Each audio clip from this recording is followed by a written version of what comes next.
Hello everyone, welcome to the Mixing Bowl Homestead. Today I'm going to be pressure canning diced tomatoes as part of our winter prep. Okay, so I'm going to begin by washing the tomatoes that I'm going to be using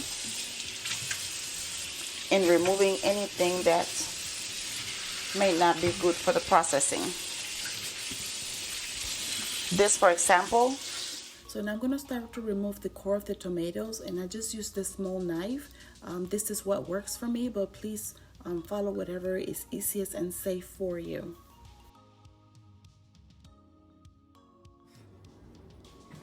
So I have an assembly line going, and that is for the process of removing the skins. So I have my tomatoes.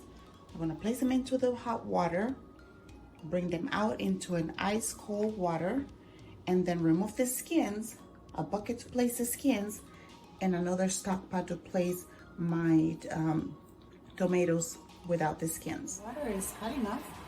I'm going to use this to help me lower the tomatoes into the hot water. I don't want to get splashed, and neither do you. Okay, so I'm going to complete this batch, and I'm going to get my husband to do the rest of the tomatoes. We're going to leave them in this boiling water for about 35 to 45 seconds. I don't like to leave them more than that. And then after that, we're going to take them out and put them into the ice cold water and then peel the skins. The skins just literally come off. So you just grab the skin and just peel it off, slide right off. Alright you guys, so my husband just finished peeling all of the tomatoes, and I'm going to go ahead and start dicing my tomatoes. I like to dice them a little bit on the thick size, but that is, personal preference. You can dice them as thin or as, thick as you like. And also I'm going to be removing any pieces of the tomato core that I might see during the dicing process. Hey guys, as you can see, this tomato have some rotten parts in it. Now from the outside it looks perfectly fine, the same thing when we were peeling it, but once we cut into the tomato, then we found this rotten part in there, and so I'm not going to put this tomato. I could cut the other side, but this rotten thing here, no. So I'm going to go ahead and discard it. Okay, we're ready now to begin filling the jars. We're gonna need a ladle to fill the jars, or you can use your hands, just make sure they're clean. We're gonna need vinegar and a napkin to clean the rims, and we're gonna need some tools. You're gonna need a debubbler, and this particular one has at the top the serrated part to measure the headspace. I like to use this chopstick to debubble, but I use both. And we're gonna need also a lid lifter with a magnet, and also a jar lifter. Where is it? Here it is. Here it is, jar lifter. You're gonna need 18 pint-sized jars, and a funnel, 18 bands, and 18 lids. I use new lids because I just want to make sure that this process is safe for me and my family. And I'm using my 23 quart Presto canner. Make sure that you have 2 racks. This is going to be double stacked, so you're going to need to add your water at the bottom to the level that your canner indicates. I have about 2 inches of water. We're also going to need lemon juice, bottled lemon juice, not freshly squeezed, or citric acid. I am going to use citric acid, and the recipe from the Center of the National Center for Home Food Preservation say that for each pint jar, I need half a teaspoon. So I'm going to add my citric acid to each of the jars.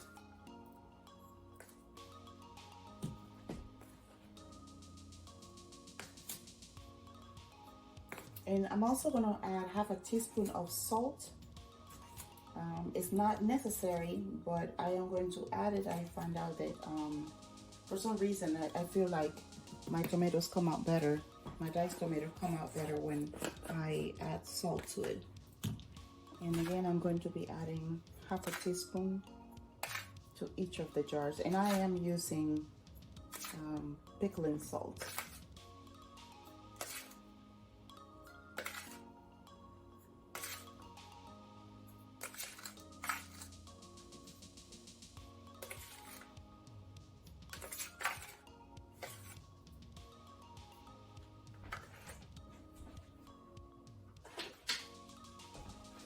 so we're going to start filling up the jars. And you don't need to add any type of water because the tomatoes have a whole lot of tomato juice. You want to make sure that you leave 1/2 inch space. So use your debubbler and, you know, press it down as much as you can so you can see how much more you can fit into your jars. Try to pack it as much as you can so there's not a whole lot of space in there.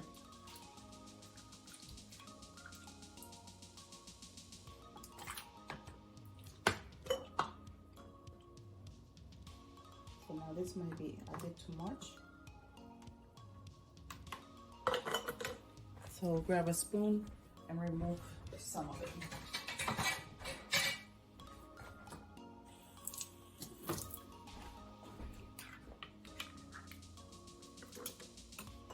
Again, you want to leave 1/2 inch. And you guys, I actually like to leave 1 inch or sometimes even a little more than 1 inch because during the canning process, when the pressure gets built inside of these jars, the juice can sometimes come out and it could break the seal of the jars. So we're gonna go ahead and complete this process and we'll bring you back. Okay, so the next step is to go ahead and clean the rim of the jars. We want to make sure that there's nothing on these rims that could potentially obstruct the sealing process. So you're gonna grab either a napkin or a paper towel and your vinegar. You can also use a clean kitchen rag, and you're going to just go over the top of your rim, and you see, and wipe off the top of your rim. Get your lid, your band, and then you're going to secure it finger tight. Okay, you're not going to crank and crank, just finger tight. Okay, we're going to do the same thing with the rest of the jars. Dip your napkin into the vinegar water, clean the rim, apply your lid, apply your band, finger tight. And I apologize if you hear that, that's my refrigerator just kicked in. So dip your paper in vinegar water, clean your rim,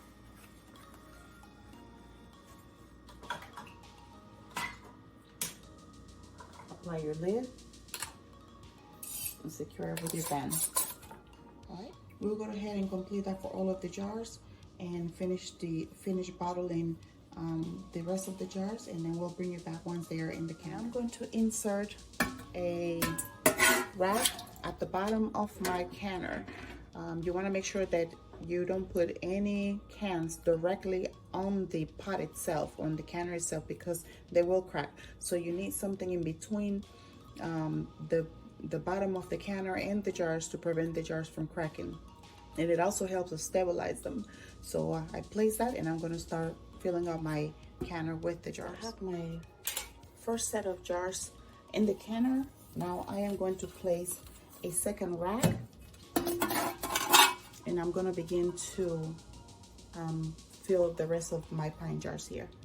Also, I only have about maybe 2 inches of water here at the bottom of this canner. The Presto canner has a mark.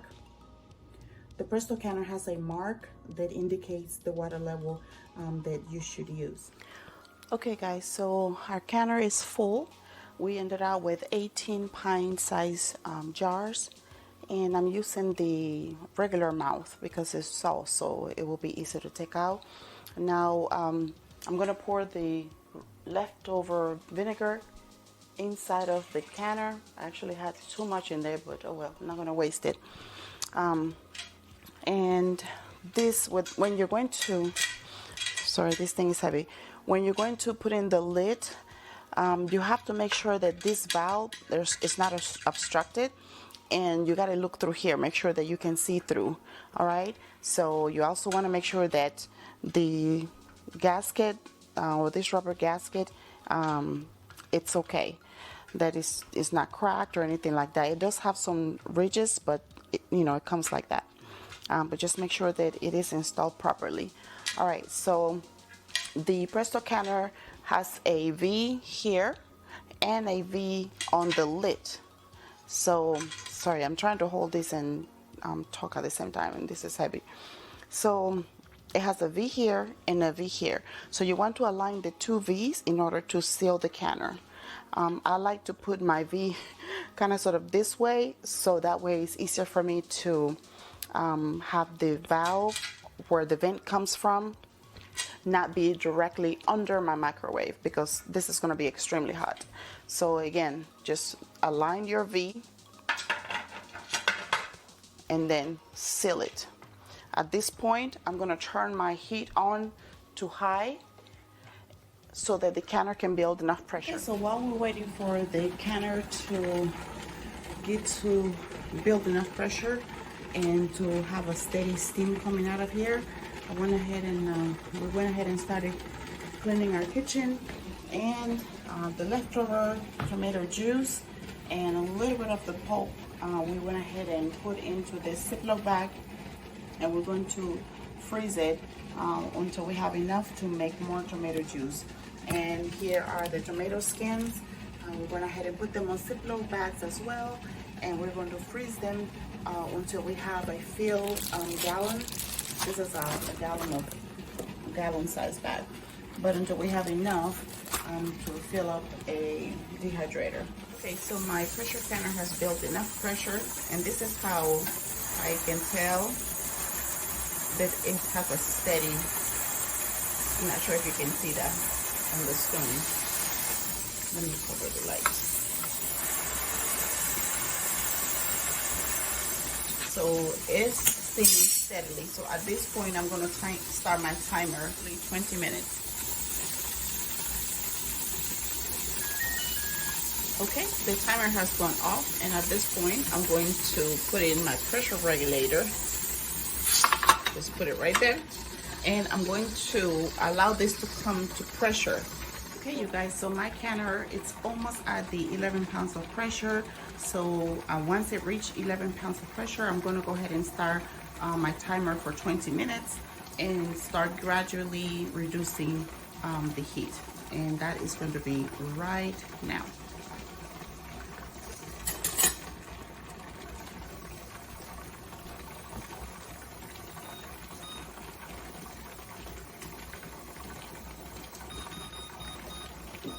Okay, my timer is on, and I'm going to gradually start reducing the heat. You want to make sure that you keep a constant eye on this gauge. You don't want your canner to go way above or below. If that happens, you have to start all over again. Okay, our timer has gone off, and we're still at 11 pounds of pressure. At this point, I'm going to turn my stove off. Now, even though the timer has gone off, we're not going to touch this canner until the pressure gauge reaches to 0. And when we know that the pressure canner, all of the steam built in the pressure canner has completely come out, that there's no more pressure. Okay, my canner is pretty quiet. My gauge has reached 0. The back valve is down, and there's no more action, which means that all of the pressure built inside of the pressure canner is gone, and is okay to open the canner now. Now, when you open the canner, you want to open it facing away from you so that you don't burn yourself. Just simply twist and lift away from you.